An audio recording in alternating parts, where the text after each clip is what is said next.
Se dice que 300 hombres detuvieron a un dios. Pero esta no es una historia de dioses, sino de hombres que se atrevieron a desafiar al imperio más grande que el mundo había conocido. Esta es la historia de cómo un puñado de ciudades-estado libres se enfrentaron al poder colosal de Persia. Esta es la historia de las guerras médicas. A principios del siglo V a.C., el imperio persa, bajo el reinado de Darío el Grande, se extendía desde la India hasta los Balcanes. Era una superpotencia sin igual, con recursos casi ilimitados y un ejército que se contaba por cientos de miles. En su camino hacia el oeste, las ciudades griegas de Jonia, en la costa de la actual Turquía, cayeron bajo su dominio. Pero el espíritu griego, amante de la libertad, no se doblegó fácilmente. En el año 499 a.C., las ciudades jonias, lideradas por Mileto, se rebelaron contra el yugo persa. Atenas y Eretria, sintiendo el lazo de hermandad helénica, enviaron una pequeña flota en su ayuda. Juntos lograron saquear Sardes, una importante capital persa. La afrenta era imperdonable. Darío, al enterarse, juró vengarse de los atenienses. Se dice que ordenaba a un sirviente que le repitiera 3 veces en cada comida: «Señor, acuérdate de los atenienses». La rebelión jonia fue finalmente aplastada, pero la semilla de un conflicto mayor ya estaba sembrada. El rey de reyes ahora tenía la mirada fija en Grecia. En el año 490 a.C., la maquinaria de guerra persa se puso en marcha. Una enorme fuerza naval y terrestre cruzó el mar Egeo, destruyendo ciudades a su paso y exigiendo tierra y agua, el símbolo de la sumisión. Tras arrasar Eretria, la flota persa desembarcó en una llanura costera llamada Maratón, a solo 42 kilómetros de Atenas. El pánico se apoderó de la ciudad. Los atenienses, superados en número al menos 2-1, enviaron a su mejor corredor, Filípides, a pedir ayuda a Esparta. Pero los espartanos estaban en medio de un festival religioso y no podían marchar hasta la luna llena. Atenas estaba sola. Liderados por el estratega Milcíades, 10.000 hoplitas atenienses y sus aliados de Platea marcharon para enfrentarse a la horda persa. Contra todo pronóstico, Milcíades ideó un plan audaz. Reforzó los flancos de su falange y debilitó el centro. Cuando la batalla comenzó, el centro griego retrocedió, atrayendo a los mejores soldados persas hacia una trampa. Entonces, los flancos reforzados giraron hacia adentro, envolviendo y masacrando al ejército invasor. La victoria fue total y aplastante. 6.400 persas cayeron en el campo de batalla por solo 192 atenienses. La leyenda cuenta que Filípides corrió sin descanso desde Maratón hasta Atenas para anunciar la victoria con una sola palabra: Nike, antes de caer muerto. La batalla de Maratón demostró que los persas no eran invencibles. Fue un triunfo que resonaría por toda la eternidad. Darío murió poco después, pero su sed de venganza fue heredada por su hijo, Jerjes I. Durante 10 años, Jerjes preparó la invasión más grande que el mundo antiguo jamás había visto. Un ejército de, según las fuentes antiguas, millones de hombres y una flota de más de 1.200 barcos. Construyó puentes de barcas para cruzar el Helesponto y cavó un canal para que su flota evitara las peligrosas costas del monte Athos. El dios rey, como se hacía llamar, venía a reclamar Grecia.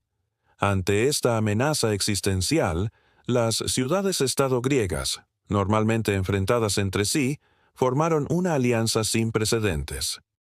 Liderada por Esparta en tierra y Atenas en el mar, la Liga Helénica se preparó para una defensa desesperada. Sabían que no podían enfrentarse al ejército persa en campo abierto. Necesitaban encontrar un cuello de botella, un lugar donde la superioridad numérica persa no contara. Y lo encontraron en un estrecho paso costero llamado las Termópilas. En el verano del 480 a.C., el rey espartano Leónidas, al frente de una pequeña fuerza de vanguardia de unos 7.000 griegos, incluyendo a sus famosos 300 espartanos, bloqueó el paso. Durante 2 días, la élite del ejército persa, incluidos los legendarios inmortales, se estrellaron una y otra vez contra el muro de escudos y lanzas griegas. El estrecho paso convertía la batalla en un combate cuerpo a cuerpo donde la disciplina y el entrenamiento espartano eran superiores. La masacre para los persas fue terrible.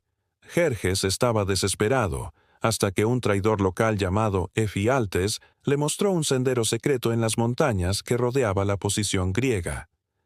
Al amanecer del tercer día, Leónidas supo que estaba rodeado. Despidió a la mayor parte del ejército griego para que pudieran luchar otro día, pero él y sus 300 espartanos, junto con 700 tespios y 400 tebanos, decidieron quedarse. Su misión ya no era ganar, sino morir luchando para dar tiempo al resto de Grecia. Lucharon hasta el último hombre, en uno de los sacrificios más heroicos de la historia. Su leyenda se forjó en sangre, un faro de valentía contra la tiranía. Mientras Leónidas hacía su última defensa en las Termópilas, la flota griega, bajo el mando del estratega ateniense Temístocles, se enfrentaba a la armada persa en el estrecho de Artemisio. Tras recibir la noticia de la caída de las Termópilas, Temístocles ordenó la retirada hacia el sur. El camino hacia Atenas estaba abierto.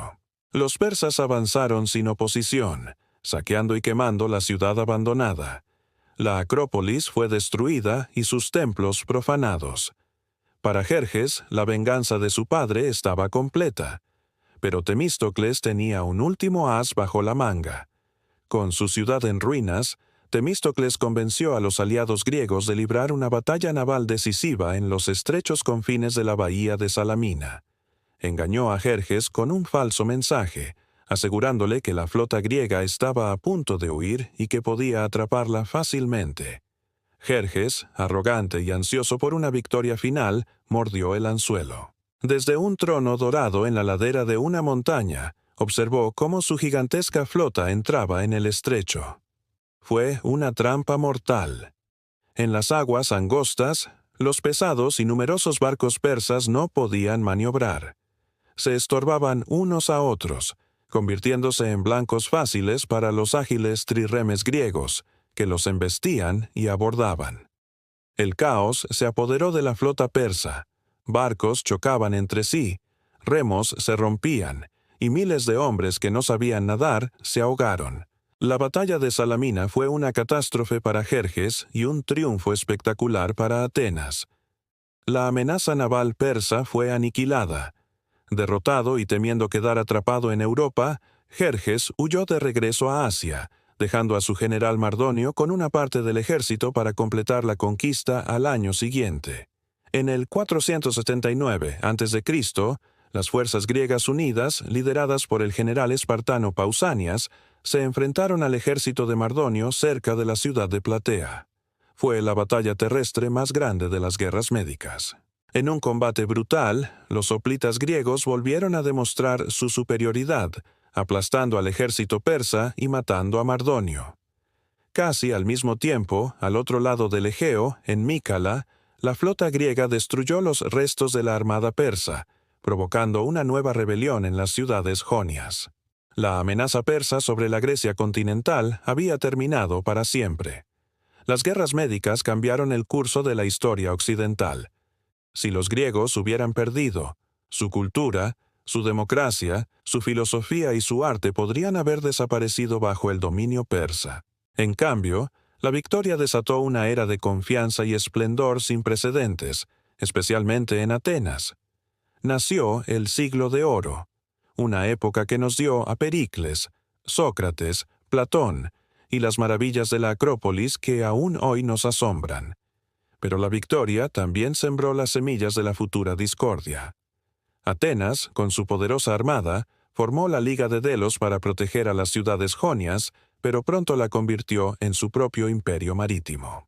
El creciente poder ateniense despertó los recelos de Esparta, llevando a las devastadoras guerras del Peloponeso, un conflicto que desgarraría a Grecia durante décadas.